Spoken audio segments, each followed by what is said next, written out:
விடுறானா? தூக்கி உள்ள வச்சிருக்காங்க. போனா போதும் விட்டு போறோம். போடி. விஜய் தொலைக்காட்சியின் முன்னணி தொடரான சிறகடிக்க ஆசை சீரியலில் இன்றைய எபிசோட் அதிரடி திருப்பங்களுடன் அரங்கேறியுள்ளது. முத்து மற்றும் மீனாவின் செயல்களை அண்ணாமலை கண்டிப்பதில் இருந்து தொடங்கும் இன்றைய கதை ஒரு கட்டத்தில் காவல்துறை விசாரணை வரை செல்கிறது. முத்துவும் மீனாவும் தன்னை அடித்து கொலை செய்ய முயற்சிப்பதாகவும் வீட்டை விட்டு விரட்ட துடிப்பதாகவும் ரோகிணி கொடுத்த பொய் புகாரை அடுத்து காவல்துறை அதிகாரிகள் அண்ணாமலையின் வீட்டிற்கே வந்து இருவரையும் விசாரணைக்கு அழைத்துச் செல்கின்றனர்.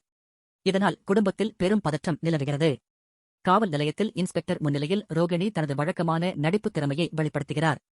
முத்துவும் மீனாவும் சேர்ந்து தன்னை சித்திரவதை செய்வதாக அவர் கண்ணீர் மல்க கூற அதை உண்மை என்று நம்பும் இன்ஸ்பெக்டர் அவர்கள் இருவர் மீதும் எஃப்ஐஆர் பதிவு செய்ய உத்தரவிடுகிறார்.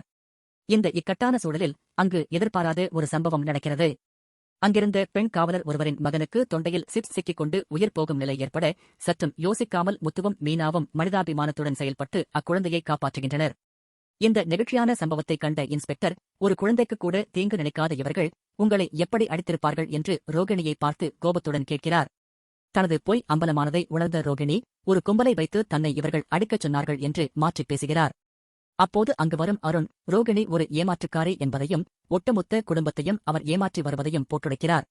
இதனால் ஆத்திரமடைந்த இன்ஸ்பெக்டர் ரோகிணி மீது வழக்கு போட முயல மீனாவும் முத்துவும் விவாகரத்து நடைமுறைக்கு இது தடையாக இருக்கும் என்பதால் அவரை எச்சரித்து மட்டும் அனுப்பச் சொல்கின்றனர். மறுபுறம் மனோஜுக்கு கடன் கொடுத்த பைனான்சியர் அண்ணாமலையின் வீட்டிற்கு நேரடியாக வந்து மிரட்டுகிறார். ஏற்கனவே வங்கியிலிருக்கும் கடனைத்தானே அடைத்து விடுவதாகவும் அதற்கு பதிலாக வீட்டின் பத்திரத்தை தன்னிடம் கொடுத்து விடுமாறும் அவர் பேரம் பேசுகிறார். இதற்கு விஜயா, மனோஜ் சம்மதித்தாலும் முத்துவும் மீனாவும் இதில் ஏதோ சதி இருப்பதாக கூறி தடுக்கின்றனர். அண்ணாமலையும் இதில் உடன்பட மறுக்கிறார்.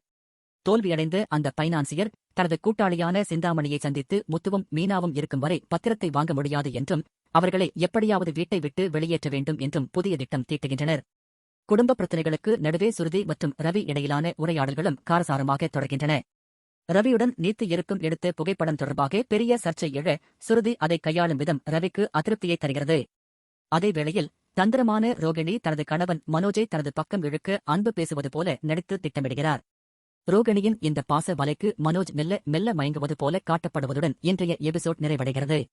ஒட்டுமொத்தமாக பார்க்கையில் ரோகிணி தனது இருப்பை தக்கவைத்துக் கொள்ள எந்த எல்லைக்கும் செல்ல துணிந்துவிட்டார் என்பது தெளிவாகிறது.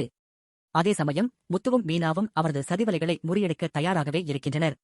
காவல் நிலைய வாசலில் ரோகிணி மீனாவிடம் சவால் விட அதற்கு மீனா, போடி உன்னால் ஆனதை பார்த்துக்கோ என்று துணிச்சலுடன் கூறியதை அடுத்து இனி வரும் நாட்களில் கதை ஒரு பரமபத விளையாட்டைப் போல ஏற்ற இறக்கங்களுடன் செல்லும் என்பதை உணர்த்துகிறது. சவால் விடுறானா? தூக்கி உள்ள வச்சிருக்காங்க. போனா போதும் விட்டு போறோம். போடி.